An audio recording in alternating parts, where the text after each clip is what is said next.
the star system has definitely crept into the media to the point where, although there used to be journalistic standards and something of a Chinese wall between the media pros and the newsmakers, that's been blurred, particularly by the administration, which has deliberately cultivated media personalities who are now present as guests at White House state dinners. And they don't seem to see any compromise of ethics or any conflict of interest in that.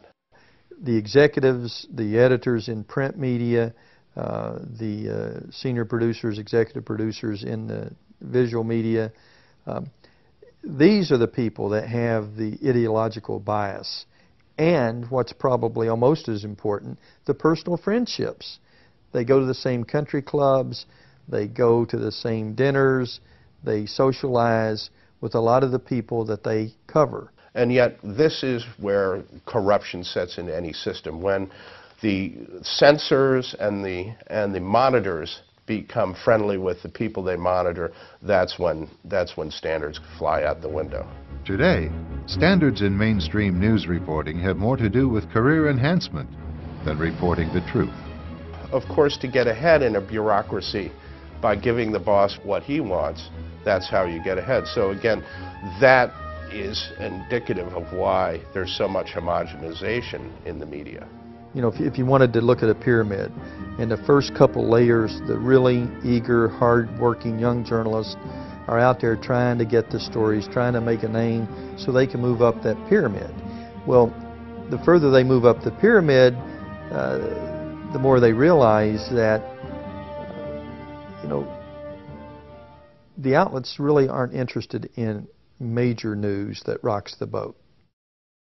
The boat Charles refers to belongs to those at the top of the pyramid, where the interests of the media outlets are quietly defined.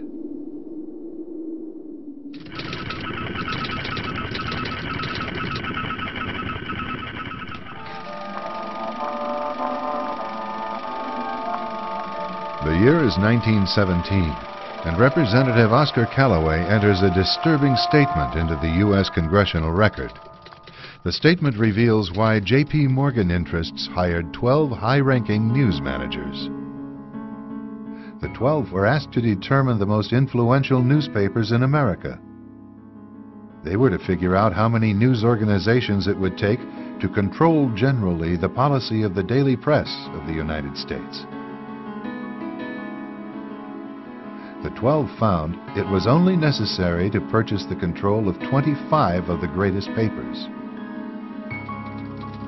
An agreement was reached. The policy of the papers was bought, and an editor was placed at each paper to ensure that all published information was in keeping with the new policy. Soon, that policy would be defined by a front group formed by J.P. Morgan and his colleagues. In fact, Morgan's personal attorney was founding president of the organization, the Council on Foreign Relations.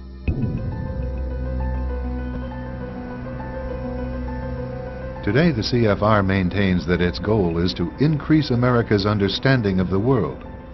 However, the actual objective of this highly exclusive club is revealed by the rare admissions of the insiders themselves. In the early 60s, a Georgetown University professor collects information for a book favorable to the network of powerful men who founded the CFR. For 2 years, Professor Carroll Quigley is allowed to examine the confidential papers and secret records of this network. Quigley reveals that these men aim to create a world system of financial control in private hands, able to dominate the political system of each country and the economy of the world as a whole. In short, they seek total and quiet control of the entire world. And the CFR is their most visible conduit for carrying out that agenda. CFR members include America's wealthiest tycoons, as well as the highly placed elite in government, academic institutions, tax-exempt foundations, and the establishment media. Ruling Class Journalists, written by Richard Harwood, describes the CFR membership as the ruling establishment in the United States. The Washington Post article boasted that news reporters who are CFR members do not merely analyze and interpret foreign policy for the United States, they help make it. Who are these policymakers? Many of their faces are familiar. NBC's Tom Brokaw, CBS's Dan Rather, ABC's Barbara Walters, Jim Lehrer of PBS, William F. Buckley of National Review, media mogul Rupert Murdoch, owner of the giant multifaceted News Corporation. These media heavyweights, and many others like them, are members of the CFR. Powerful corporations are also invited to become members. At the close of the 20th century, CFR influence presided over far-reaching consolidations of media control. In 1995, CFR members Michael Eisner of Disney and ABC's Thomas Murphy merged their media empires. Soon after the merger, the Disney-ABC empire becomes a CFR corporate member. In the year 2000, the world's largest internet service provider, America Online, joins forces with Time Warner, one of the world's largest news organizations. The CEOs favoring the move are CNN's Thomas Johnson and Time Warner's Gerald Levin, both CFR members. Once again, another media giant is created under the shadow of CFR influence. Today, an elite handful of individuals define the agendas that are supported by the empire of establishment news.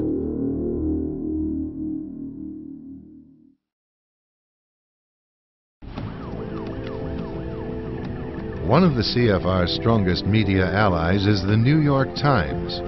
As a major outlet for the establishment viewpoint, the Times has achieved dominant influence over the reporting of national and international news.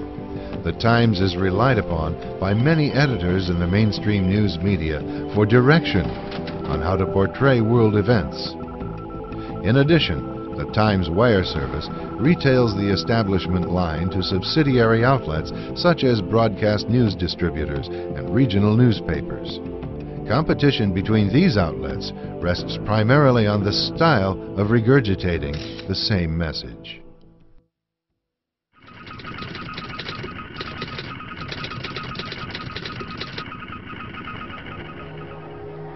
In the early 1930s, Americans received much of their news about life in the Soviet Union from Walter Duranty, the New York Times man in Moscow.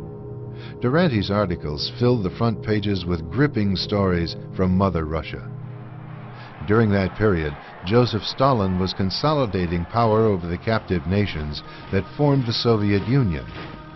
One step in that drive called for the forced relocation of millions of Ukrainians. Observing these events on the scene was British journalist Malcolm Muggeridge. He witnessed the loading of thousands of Ukrainians into boxcars. They were being deported to barren regions of the Soviet Union. This program of Stalin's alone accounted for more than 1 million deaths. This is the most terrible thing I've ever seen. It precisely because of the deliberation with which it was done and the total absence of even any kind of sympathy. Duranty's articles in the New York Times sharply contradicted Muggeridge's reports. Duranty went out of his way to dismiss them as bunk or sheer absurdity. During the deliberate famine of 1932 to 1933, more than 7 million Ukrainians perished when Stalin seized their entire grain crop for export. Still, in a March 1933 article, Duranty insisted there is no actual starvation or deaths from starvation, but there is widespread mortality from diseases due to malnutrition. That was when his reporting was particularly disgraceful, because he denied that there was any famine. And we used to wonder whether, in fact, the authorities hadn't got some kind of hold over him, because he so utterly played their game. But it didn't worry the New York Times, who featured his reports. Ultimately, the cover-up of Stalin's crimes helped the